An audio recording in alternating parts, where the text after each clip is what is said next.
بسم اللہ الرحمن الرحیم۔ السلام علیکم ورحمۃ اللہ وبرکاتہ۔ حضور نبی کریم صلی اللہ علیہ وآلہ وسلم 24 ذوالقعدہ 10 ہجری جمعرات کے دن مدینہ منورہ سے حجۃ الوداع کے لیے روانہ ہوئے۔ روانہ ہونے سے پہلے بالوں میں کنگھا کیا، سر مبارک میں تیل لگایا، مدینہ منورہ میں ظہر کی نماز عطا فرمائی اور عصر کی نماز ذوالخلیفہ میں ادا فرمائی۔ سفر کے دوران حضرت جبرائیل علیہ السلام ظاہر ہوئے۔ انہوں نے عرض کی، یا رسول اللہ، آپ اپنے صحابہ کو حکم دیں کہ تلبیہ میں اپنی آواز بلند کریں۔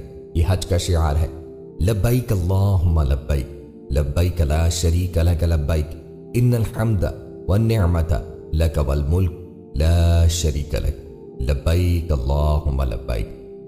حاضر ہوں اے اللہ، میں حاضر ہوں، تیرا کوئی شریک نہیں، تیرے ہی لیے تعریفیں ہیں، نعمتیں اور بادشاہت تیری ہے، تیرا کوئی شریک نہیں۔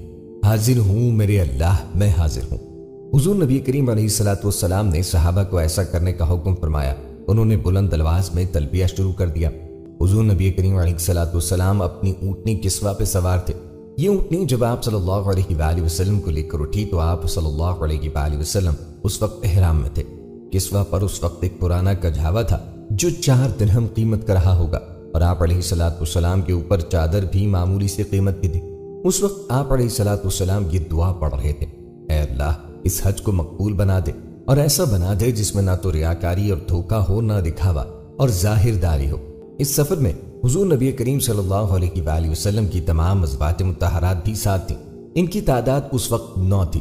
راستے میں حضور نبی کریم علیہ الصلوۃ والسلام نے ایک مقام پہ قیام کیا اور رات وہاں بسر کی۔ صبح کی نماز پڑھ کے وہاں سے روانہ ہوئے، یہاں تک کہ مکے کے سامنے پہنچ گئے اور وہیں قیام فرمایا۔ پھر دن میں چاشت کے وقت مکہ معظمہ میں داخل ہوئے۔ بیت اللہ پر نظر پڑتے ہی آپ صلی اللہ علیہ وآلہ وسلم نے ان الفاظ میں دعا فرمائی، اے اللہ، تو خود سلامتی والا ہے اور تیری ہی طرف سے سلامتی آتی ہے، بس اے ہمارے پروردگار، تو ہمیں سلامتی کے ساتھ زندہ رکھ اور اس گھر کی عزت اور دبدبے میں اضافہ ہی اضافہ فرما۔ پھر بیت اللہ کے گرد طواف کیا، 7 چکر لگائے۔ طواف کی ابتدا آپ صلی اللہ علیہ وآلہ وسلم نے حجر اسود سے کی۔ پہلے اس کے پاس گئے اور اس کو چھوا، اس وقت آپ کی آنکھوں میں آنسو آ گئے۔ طواف کے پہلے 3 چکروں میں رمل فرمایا، پھر سینہ تان کر تیز رفتاری سے چکر لگائے، باقی 4 چکروں میں معمولی رفتار سے چکر لگائے۔ طواف سے فارغ ہونے کے بعد حجر اسود کو بوسہ دیا، اپنے دونوں ہاتھ اس پہ رکھے اور ان کو چہرہ انور پہ پھیرا۔ طواف سے فارغ ہونے کے بعد حضور نبی کریم علیہ الصلوۃ والسلام نے مقام ابراہیم پہ 2 رکعت نماز پڑھی، پھر آپ زمزم دوش فرمایا۔ اب آپ صلی اللہ علیہ وآلہ وسلم صفا پہاڑی کی طرف چلے۔ حضور نبی کریم علیہ الصلوۃ والسلام نے صفا اور مروہ کے درمیان 7 چکر لگائے۔ یہ 2 پہاڑیاں ہیں، ان کے درمیان چکر لگانے کو سعی کرنا کہتے ہیں۔ پہلے 3 پھیروں میں آپ تیز تیز اور باقی 4 میں عام رفتار سے چلے۔ جب صفا پہ چڑھتے اور کعبے کی طرف منہ کر لیتے تو اس وقت اللہ کی توحید یوں بیان فرماتے، اللہ کے سوا کوئی معبود نہیں، اللہ سب سے بڑا ہے۔ مروہ پر پہنچ کر بھی حضور نبی کریم علیہ الصلوۃ والسلام نے اللہ کی حمد و ثنا بیان فرمائے۔ صفا اور مروہ کے درمیان سعی کے بعد حضور نبی کریم علیہ الصلوۃ والسلام نے ان لوگوں کو احرام کھولنے کا حکم فرمایا جن کے ساتھ قربانی کے جانور نہ تھے۔ جن کے پاس قربانی کے جانور تھے انہیں فرمایا کہ وہ احرام کو برقرار رکھیں۔ 8 ذی الحجہ کو نبی کریم علیہ الصلوۃ والسلام مینا کے لیے روانہ ہوئے۔ مینا کی طرف روانگی پہلے ان تمام لوگوں نے احرام باندھ لیے جو پہلے احرام کھول چکے تھے۔ مینا میں حضور نبی کریم علیہ الصلوۃ والسلام نے ظہر، عصر، مغرب اور عشاء کی نماز ادا فرمائی۔ صبح کی نماز بھی آپ علیہ الصلوۃ والسلام نے مینا میں پڑھی۔ سورج طلوع ہونے کے بعد وہاں سے عرفات کی طرف روانہ ہوئے۔ آپ نے حکم فرمایا کہ میرے لیے اونٹ کے بالوں کا ایک قبہ بنا دیا جائے۔ میدان عرفات میں حضور نبی کریم علیہ الصلوۃ والسلام اس قبے میں ٹھہرے یہاں تک کہ زوال کا وقت ہو گیا۔ اس وقت حضور نبی کریم علیہ الصلوۃ والسلام نے اپنی اونٹنی کسوہ کو لانے کا حکم فرمایا۔ کسوہ پہ سوار ہو کر آپ صلی اللہ علیہ وآلہ وسلم وادی کے اندر پہنچے اور اونٹنی پر بیٹھے بیٹھے ہی مسلمانوں کے سامنے خطبہ دیا۔ اس خطبے میں حضور نبی کریم علیہ الصلوۃ والسلام نے فرمایا، لوگو میری بات سنو، دیکھو میں جانتا نہیں کہ اس سال کے بعد اس جگہ میں تم سے کبھی ملوں گا یا نہیں، لوگو سن لو، تمہارے خون یعنی تمہاری جانیں اور تمہارے اموال ایک دوسرے پر اپنے رب سے ملنے تک یعنی زندگی بھر اسی طرح قابل احترام ہے جس طرح تمہارے لیے دن اور یہ مہینہ قابل احترام ہے۔ دیکھو تم مرنے کے بعد ان قریب اپنے رب سے ملو گے، وہ تم سے تمہارے اعمال کے متعلق سوال کرے گا اور میں ہر عمل کے متعلق تمام احکام تمہیں پہنچا چکا ہوں۔ اسلام لانے سے پہلے زمانہ جاہلیت میں جو بھی قتل کا مقدمہ تھا وہ بھی ختم کر دیا گیا، اب اس کا انتقام نہ لیا جائے گا۔ اور سب سے پہلے جو قتل کا بدلہ میں ختم کرتا ہوں وہ ابن ربیعہ بن حارث بن عبد المطلب کا قتل ہے، اور ابن ربیعہ نے بدو لیس میں دودھ پیا تھا، فضائل نے اسے قتل کر دیا تھا۔ بس یہ پہلا قتل ہے جس سے میں معافی کی ابتدا کر رہا ہوں۔ بس جس کے پاس کسی کی امانت ہو اسے چاہیے کہ وہ اس امانت کو مانگنے پر اسی شخص کے حوالے کر دے جس نے امانت دار سمجھ کے امانت رکھوائی تھی۔ دیکھو، ہر قسم کا سود جو کسی کا کسی کے ذمہ تھا ساکت کر دیا گیا، البتہ تمہارا اصل مال تمہارے لیے حلال ہے، نہ تم زیادتی کرو گے اور نہ تمہارے ساتھ زیادتی کی جائے گی۔ اللہ تعالیٰ نے فیصلہ کر دیا ہے کہ اب کوئی سود جائز نہیں، اور عباس بن عبد المطلب کا سارا سود ساکت کر دیا گیا۔ لوگوں غور سے سنو، شیطان اس بات سے مایوس ہو چکا ہے اب اس سرزمین پہ کبھی اس کی عبادت کی جائے گی، لیکن اگر اس کی اطاعت کرو گے تو وہ تمہارے ان گناہوں سے جنہیں تم معمولی سمجھتے ہو راضی ہو جائے گا۔ اس لیے تم لوگ دین کے معاملے میں شیطان سے بچتے اور ڈرتے رہو۔ لوگوں غور سے سنو، تمہاری عورتوں پہ تمہارا حق ہے اور تم پر ان عورتوں کا حق ہے۔ عورتوں کے ساتھ حسن سلوک اور بھلائی کرتے رہو، کیونکہ وہ تمہارے پاس قیدیوں کی طرح ہے، تم نے انہیں اللہ کی امانت کے طور پہ حاصل کیا ہے۔ لوگوں میری بات سن کر غور کرو، خوب سمجھ لو کہ ہر مسلمان دوسرے کا بھائی ہے، تمام مسلمان بھائی بھائی ہیں، لہٰذا کسی بھی آدمی کے لیے اپنے بھائی کی کوئی چیز بلا اجازت حلال نہیں، ہاں مگر اس وقت جب وہ دل کی خوشی سے کوئی چیز خود دے دے۔ بس تم لوگ اپنے آپ پر کسی بھی حالت میں ظلم مت کرنا۔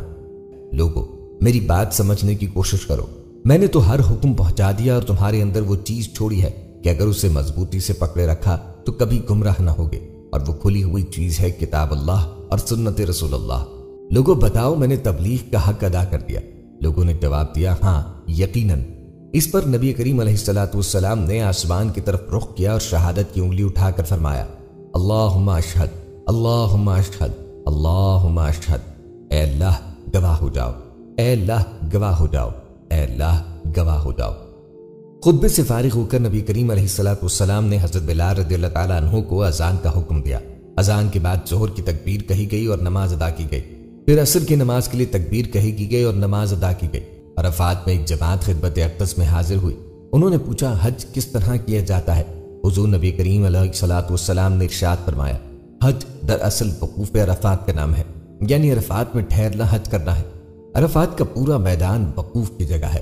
اب آپ صلی اللہ علیہ وآلہ وسلم نے مشعر الحرام یعنی مزدلفہ کی طرف روانگی کے لیے تیاری شروع کی اور مزدلفہ کے لیے روانہ ہوئے۔ آپ علیہ السلام لوگوں کو اطمینان سے چلنے کا حکم فرما رہے تھے۔ اس طرح مزدلفہ پہنچے، یہاں مغرب و عشاء کی نمازیں ایک ساتھ ادا فرمائیں۔ یہ دونوں نمازیں عشاء کے وقت پڑھی گئیں۔ عورتوں اور بچوں کے لیے آپ صلی اللہ علیہ وآلہ وسلم نے حکم فرمایا کہ آدھی رات کے بعد 1 گھنٹے بعد ہی مزدلفہ سے میدان روانہ ہو جائے، تاکہ وہاں ہجوم ہونے سے پہلے شیطان کو کنکریاں مار سکیں۔ فجر کا وقت ہوا، حضور نبی کریم علیہ السلام نے مزدلفہ میں منہ اندھیرے ہی نماز پڑھائی، پھر سورج نکلنے سے پہلے مزدلفہ سے منی کی طرف روانہ ہوئے۔ جمرۃ العقبہ یعنی بڑے شیطان پہ پہنچ کر آپ صلی اللہ علیہ وآلہ وسلم نے 7 کنکریاں ماری۔ شیطانوں کو کنکریاں مارنے کے عمل کو رمی کہا جاتا ہے۔ یہ کنکریاں مزدلفہ سے چن لی جاتی ہیں۔ ہر کنکری مارتے وقت آپ صلی اللہ علیہ وآلہ وسلم نے فرمایا اللہ اکبر۔ اس وقت بھی آپ اونٹنی پہ سوار تھے۔ حضرت بلال رضی اللہ تعالیٰ عنہ اور حضرت اسامہ رضی اللہ تعالیٰ عنہ نے آپ صلی اللہ علیہ وآلہ وسلم کی اونٹنی کی لگام پکڑ رکھی تھی۔ اس موقع پہ حضور نبی کریم علیہ السلام نے مسلمانوں کو خطبہ دیا۔ اس نے ایک دوسرے کے مال اور عزت کو حرام قرار دیا۔ آپ صلی اللہ علیہ وآلہ وسلم نے ذی الحجہ کی 10ویں تاریخ کو حرمت کا دن قرار دیا اور فرمایا، اے لوگو، تمہارا خون، تمہارا بال، تمہاری عزت اور ناموس تمہارے درمیان ایک دوسرے پہ اسی طرح حرام ہے جس طرح یہ دن تمہارے لیے حرمت کا دن ہے، جس طرح اس شہر کی حرمت ہے اور جس طرح اس مہینے کی حرمت ہے۔ یہ الفاظ کئی بار فرمائے۔ حضور نبی کریم علیہ السلام نے لوگوں سے یہ بھی فرمایا کہ وہ مجھ سے حج کے مناسک کے ارکان سیکھ لیں، کیونکہ ممکن ہے مجھے اس کے بعد حج کا موقع نہ ملے۔ آخر میں پوچھا، اے لوگو، کیا میں تبلیغ کا حق ادا کر دیا؟ لوگوں نے اقرار کیا۔ پھر آپ صلی اللہ علیہ وآلہ وسلم نے فرمایا، اب تم میں سے جو موجود ہے وہ غائب تک یہ تبلیغ پہنچائے، میرے بعد تم کفر کی تاریکیوں میں لوٹ نہ جانا کہ آپس میں ایک دوسرے کی گردن مارنے لگو۔ نبی کریم علیہ السلام نے بنا میں قربانی کی جگہ پر تشریف لاوری کی اور 63 اونٹ قربان فرمائے۔ یہ سب جانور آپ صلی اللہ علیہ وآلہ وسلم مدینہ منورہ سے ہی ساتھ لائے تھے اور اپنے دستے مبارک سے ذبح فرمائے، گویا اپنی عمر کے ہر سال کے بدلے ایک جانور اللہ کی راہ میں قربان فرمایا۔ قربانی کے گوشت میں سے آپ صلی اللہ علیہ وآلہ وسلم کے لیے کچھ گوشت پکایا گیا۔ آپ نے تناول فرمایا۔ باقی اونٹوں کو ذبح کرنے کے لیے آپ صلی اللہ علیہ وآلہ وسلم نے حضرت علی کرم اللہ وجہہ الکریم کو حکم فرمایا۔ کل 100 اونٹ تھے۔ اسی طرح 37 اونٹ حضرت علی کرم اللہ وجہہ الکریم نے ذبح فرمائے۔ منی کا تمام مقام قربانی کرنے کی جگہ ہے، اس کے کسی بھی حصے میں جانور قربان کیا جا سکتا ہے۔ حضور نبی کریم علیہ الصلوۃ والسلام نے ان جانوروں کا گوشت اور دوسری چیزیں لوگوں میں تقسیم کرنے کا حکم فرمایا۔ قربانی سے فراغت کے بعد آپ صلی اللہ علیہ وآلہ وسلم نے سر مبارک منڈوایا۔ سر مبارک کے بعد صحابہ کرام میں تقسیم کیے گئے۔ اس وقت حضور نبی کریم صلی اللہ علیہ وآلہ وسلم نے دعا فرمائی، اے اللہ سر منڈوانے والوں کی مغفرت فرما۔ سر منڈوانے کے بعد حضور نبی کریم علیہ الصلوۃ والسلام کو حضرت عائشہ صدیقہ رضی اللہ تعالیٰ عنہا نے خوشبو لگائی۔ اب حضور نبی کریم علیہ الصلوۃ والسلام مکہ جانے کے لیے سواری پہ تشریف فرما ہوئے۔ مکے پہنچ کر ظہر سے پہلے طواف کیا، پھر آقا نامدار صلی اللہ علیہ وآلہ وسلم نے زمزم کے کنویں سے زمزم نوش فرمایا، کچھ پانی اپنے سر مبارک پہ بھی چھڑکا، پھر آپ صلی اللہ علیہ وآلہ وسلم منی واپس تشریف لے گئے، وہیں ظہر کی نماز ادا کی۔ آپ صلی اللہ علیہ وآلہ وسلم منی میں 3 دن تک ٹھہرے۔ 3 دن شیطانوں کو کنکریاں ماری، ہر شیطان کو 7 کنکریاں ماری۔ منی کے قیام کے بعد حضور نبی کریم علیہ الصلوۃ والسلام مکہ تشریف لائے اور صحابہ کرام کو حکم فرمایا، لوگوں اپنے وطن لوٹنے سے پہلے بیت اللہ کا طواف کر لو، اسے طواف وداع کہتے ہیں، یعنی رخصت ہوتے وقت کا طواف، اور یہ ہر حاجی پر واجب ہے۔ طواف وداع کے بعد حضور نبی کریم علیہ الصلوۃ والسلام مدینہ منورہ کی طرف روانہ ہوئے۔ واپسی کے سفر میں غدیر خم نامی تالاب کے مقام پہ آپ علیہ الصلوۃ والسلام نے اپنے صحابہ کو جمع فرمایا، ان کے سامنے خطبہ دیا جس میں فرمایا لوگوں قرآن پر جمع رہنا، میں تمہارے درمیان 2 باہری چیزیں چھوڑے جا رہا ہوں، ایک اللہ کی کتاب، دوسرے اپنے گھر والے، تم منتشر ہو کر پھوٹ مت ڈال لینا یہاں تک کہ تم حوض کوثر پر میرے پاس جمع ہو جاؤ۔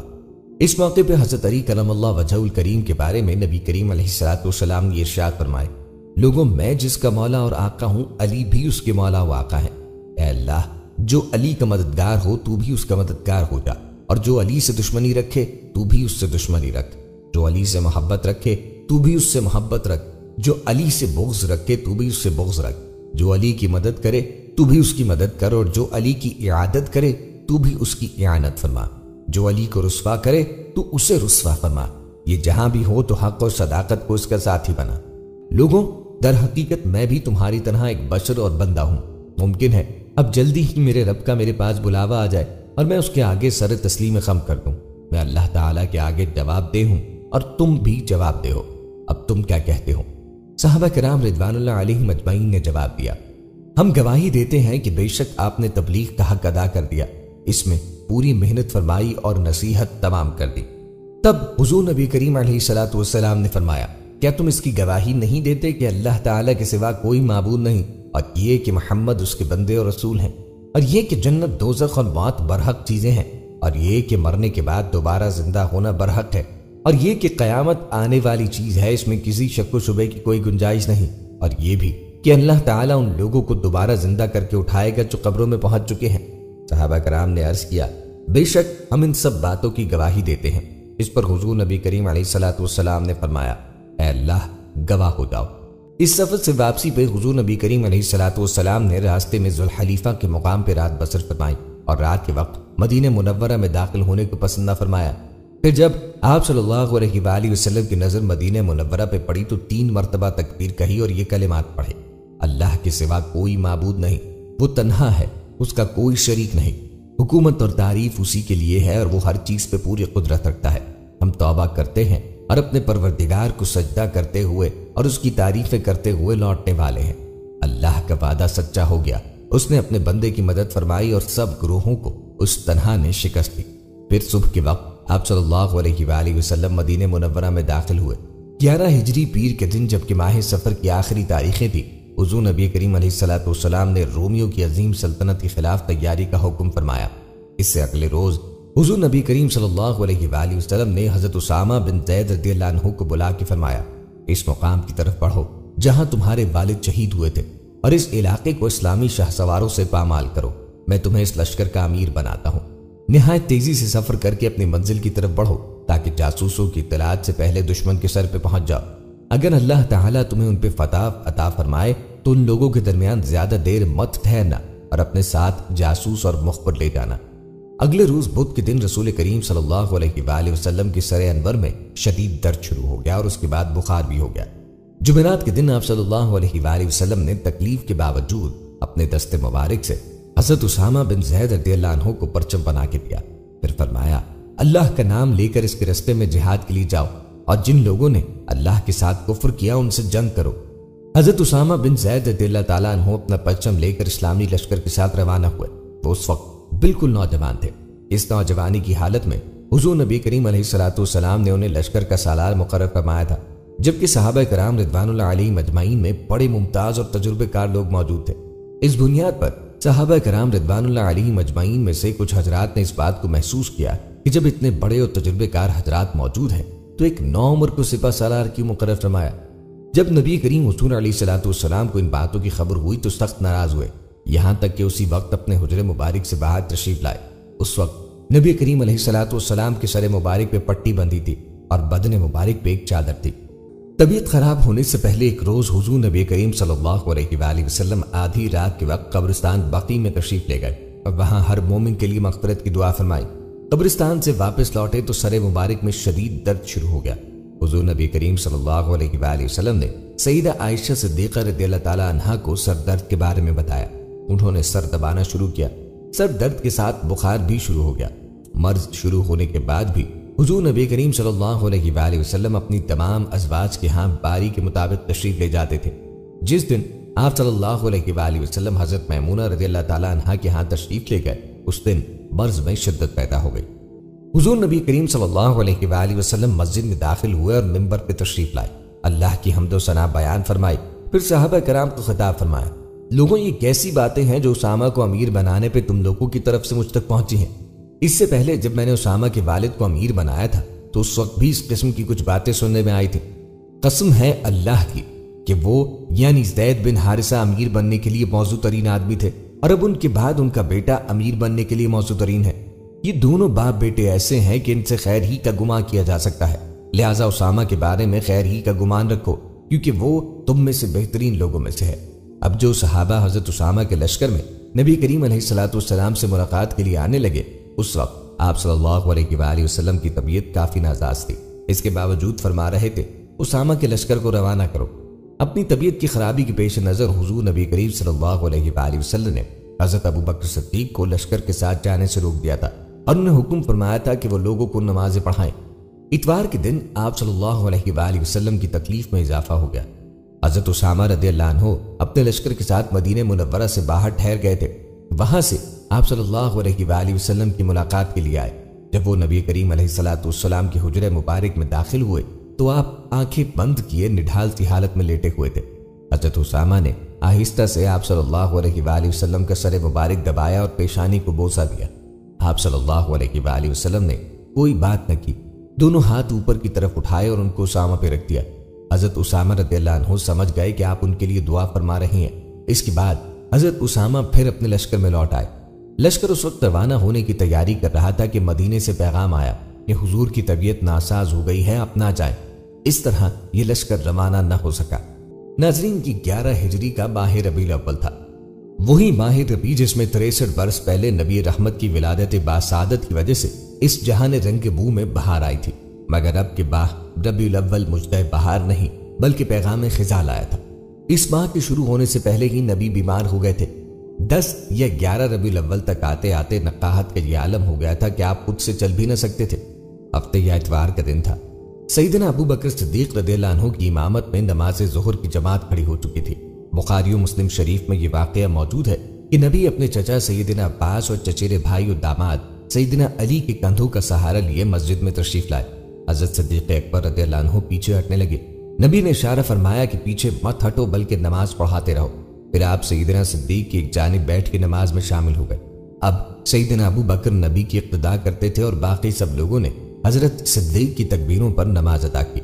وفات سے 3 روز قبل جبکہ حضور صلی اللہ علیہ وآلہ وسلم ام المومنین حضرت میمونہ رضی اللہ تعالیٰ عنہا کے گھر تشریف فرما تھے، ارشاد فرمایا کہ میری بیویوں کو جمع کرو۔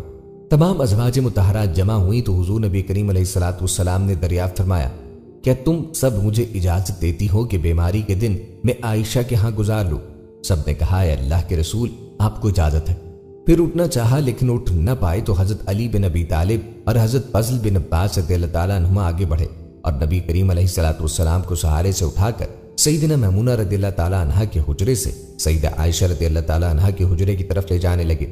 اس وقت صحابہ کرام رضوان اللہ علیہم اجمعین نے نبی کریم علیہ الصلوۃ والسلام کو اس بیماری اور کمزوری کے حال میں پہلی بار دیکھا تو گھبرا کر ایک دوسرے سے پوچھنے لگے، یا رسول اللہ صلی اللہ علیہ وآلہ وسلم کو کیا ہوا؟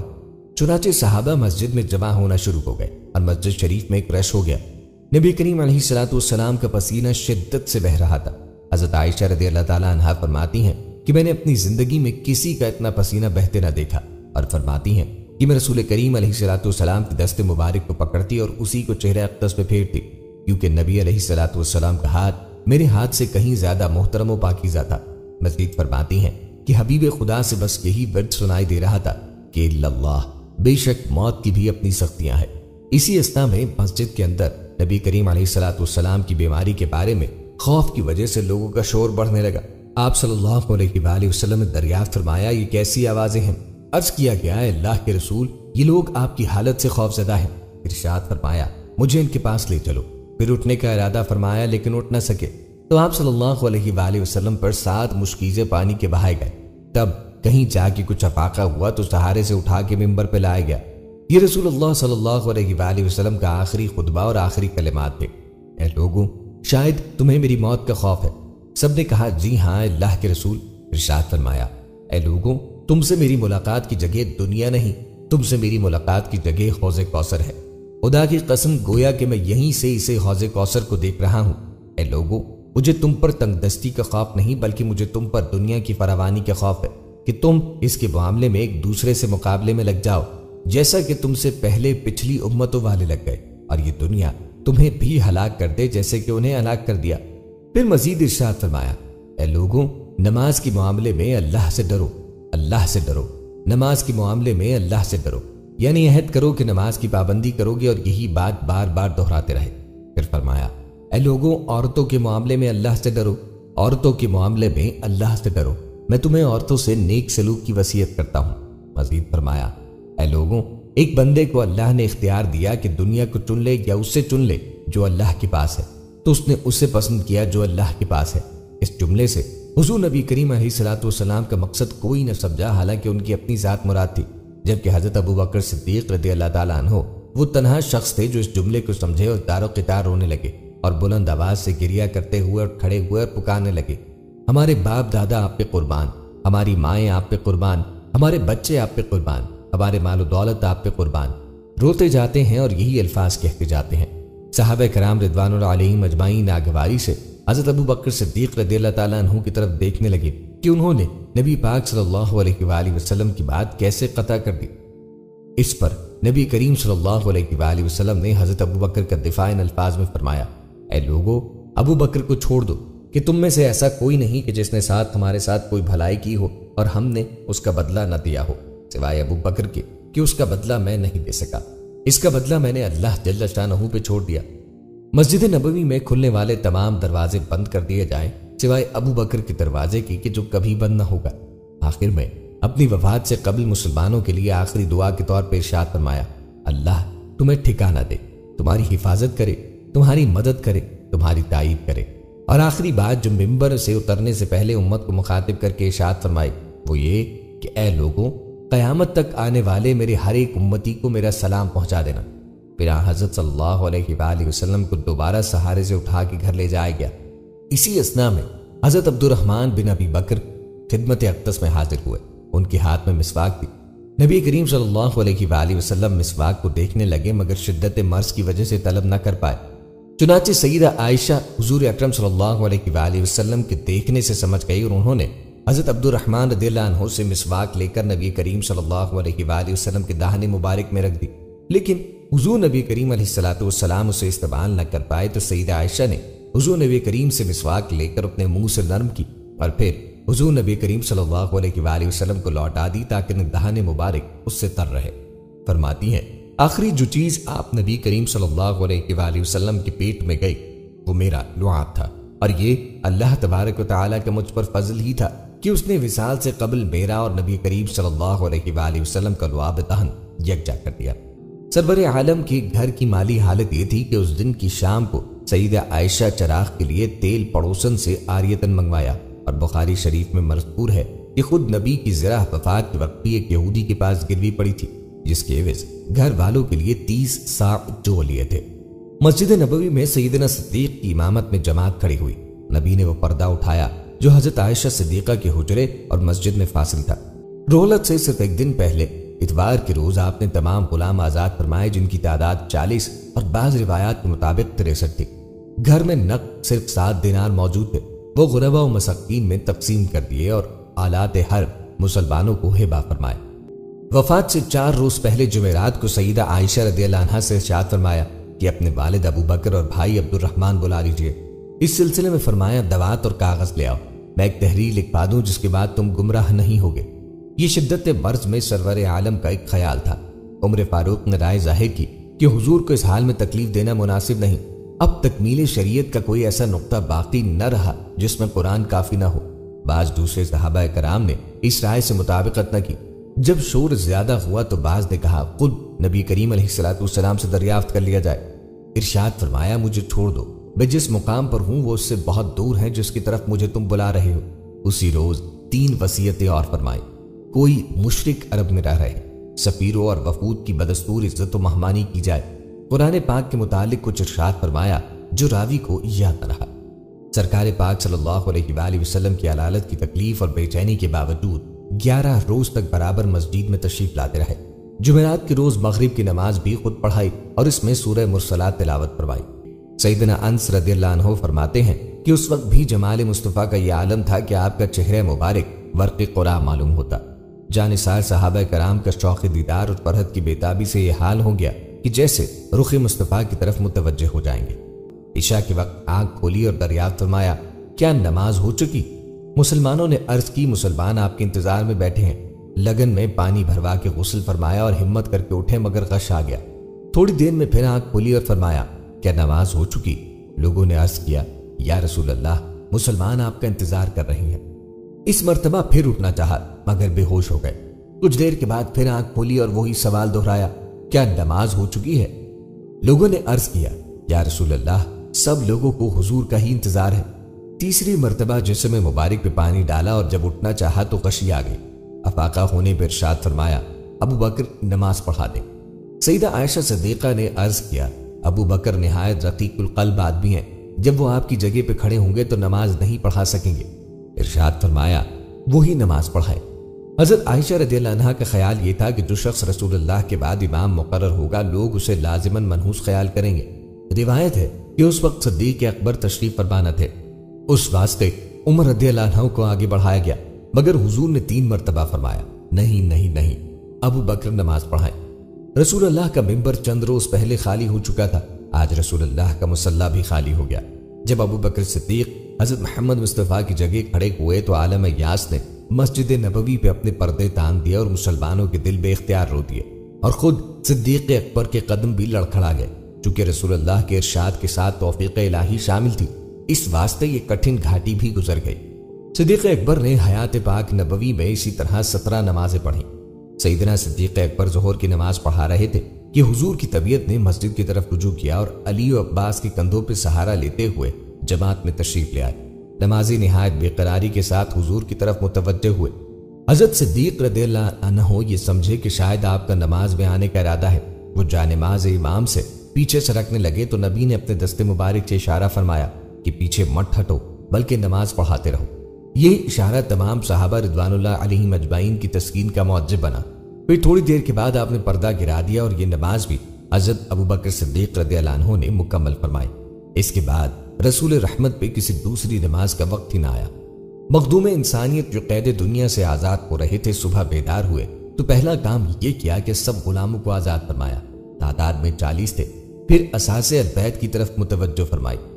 گھر میں کچھ ہتھیار باقی تھے، انہیں مسلمانوں کو ہبہ کر دیا گیا۔ اس وقت کاشانہ نبوی کی ساری دولت صرف 7 دینار تھی۔ عائشہ رضی اللہ عنہا سے فرمایا انہیں غریبوں میں تقسیم کر دو، مجھے شرم آتی ہے کہ رسول اپنے اللہ سے ملے اور اس کے گھر میں دولت دنیا پڑی ہو۔ اس ارشاد پہ گھر کا گھر صاف کر دیا گیا۔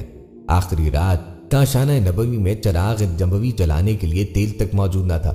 یہ ایک پڑوسی عورت سے ادھار لیا گیا۔ زرع نبوی 30 سا جو کے عوض ایک یہودی کے پاس رہن تھی جو کہ ذوف لمحہ بلمحہ ترقی پذیر تھا۔ اس واسطے بعض درد مردوں نے دوا پیش کی مگر انفراد فرمایا۔ اسی وقت غشی کا دورہ آ گیا اور تیمارداروں نے منہ کھول کے دوا پلا دی۔ افاقے کے بعد جب اس کا احساس ہوا تو فرمایا اب یہی دوا پلانے والوں کو بھی پلائی جائے۔ یہ اس لیے کہ جس وجود باوجود کی صحت کے لیے ایک دل گرفتہ دعائیں کر رہی تھی وہ اپنے اللہ کی دعوت کو اس طرح قبول کر چکا تھا کہ اب اس میں نہ دعا کی گنجائش باقی تھی اور نہ دوا کی۔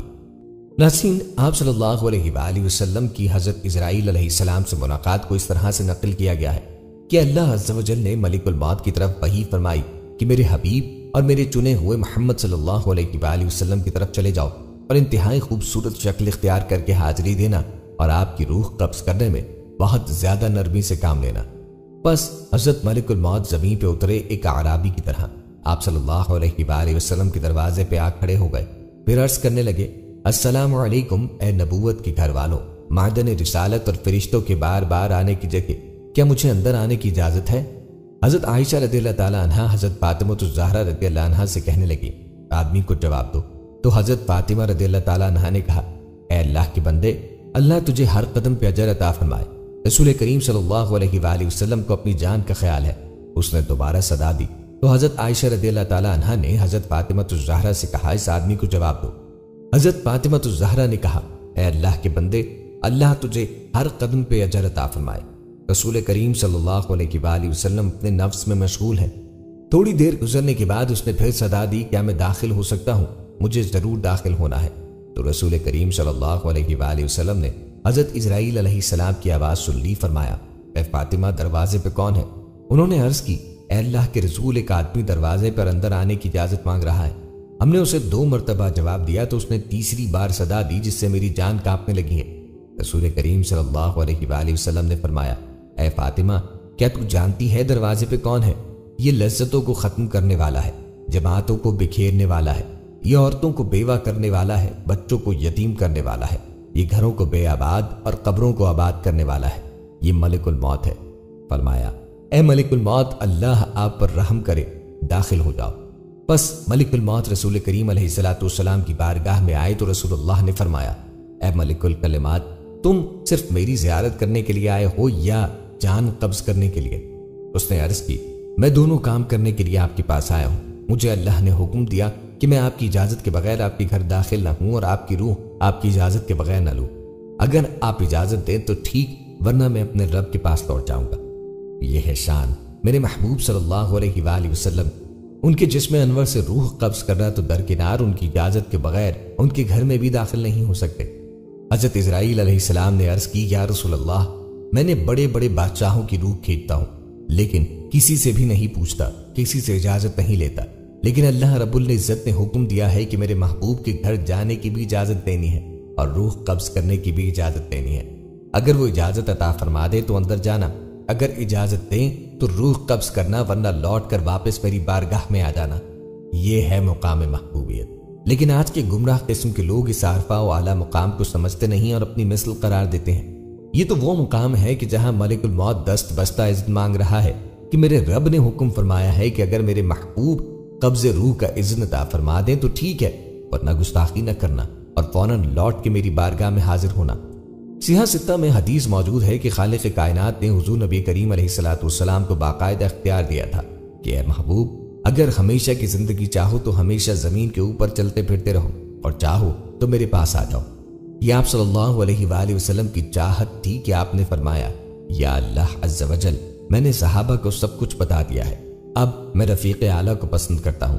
یہ اختیار کسی اور کو نہیں دیا گیا، بعض انبیاء علیہم السلام کو دیا گیا لیکن محدود کہ جتنا عرصہ رہنا چاہو رہ لو، بالآخر تمہیں آنا پڑے گا۔ لیکن رسول کریم صلی اللہ علیہ وآلہ وسلم کو خالق کائنات نے اس انعام دے دیا کہ چاہو تو ہمیشہ کے لیے زمین والی زندگی اختیار کر لو اور چاہو تو میرے پاس آ جاؤ۔